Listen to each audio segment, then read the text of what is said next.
Well, good morning, ladies and gentlemen. Steve Collins coming to you from bright, shiny San Antonio, Texas, the second most powerful, passionate, purposeful coach and speaker in the world.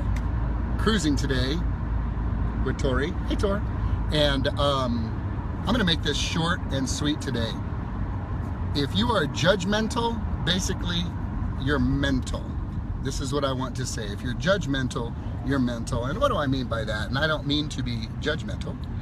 I'm making a statement here, and it's simply this: that when we come to conclusions about other people, we don't have legitimate facts to back up. We find ourselves in a place of judgment. You know, as I'm reading a new book, I'm learning about the difference in people's lives who are learner-based or who are judger-based.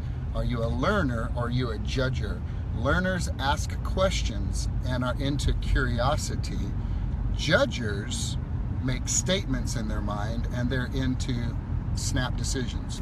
So one of the problems that we run into is if we find ourselves in judger mode is that we tend to be stunted in our growth emotionally and relationally because we make decisions about how people are, the way that they are, and why they do what they do, and there may be nothing to back that up at all.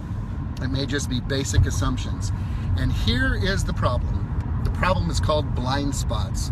John Maxwell says, you know, the issue with blind spots are these areas of your life that you typically cannot see where you are actually at fault or stunting your own growth. And the reason people tend to have blind spots is simply this: because we tend to judge other people by their actions, and yet we judge ourselves by our intentions. Did you catch that? We tend to judge others by what they do, and we judge ourselves by our intentions.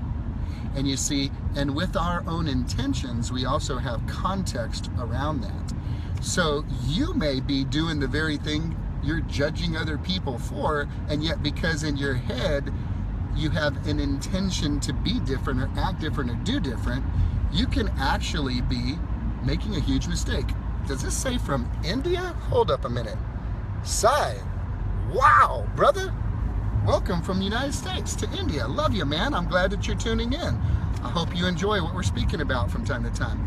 So one of the things that I want you to just be conscious of, especially this time of the year, is the holidays do not tend to bring the best out in most people. They tend to bring the stress out in most people. So I'm going to give you a little instruction and encouragement. Grace. Have some grace for people. Be gracious. Because if you knew what they went through in their life up to the point that brought them to the place that they're at today, trust me, you would have grace for them. And you would want grace for you too. You just give it out the way that you want it. You know, the measure that you judge other people with is the way it's going to be measured back to you. And the measure of blessing and grace that you give out to other people is the measure of blessing and grace that comes back to you. Some people call it karma corn. Some people call it reaping and sowing. Some people call what goes around comes around. But it's a principle nonetheless that what you put out is what comes back. So check to see if you have any blind spots and determine if you are judging yourself by your actions and not by your intentions.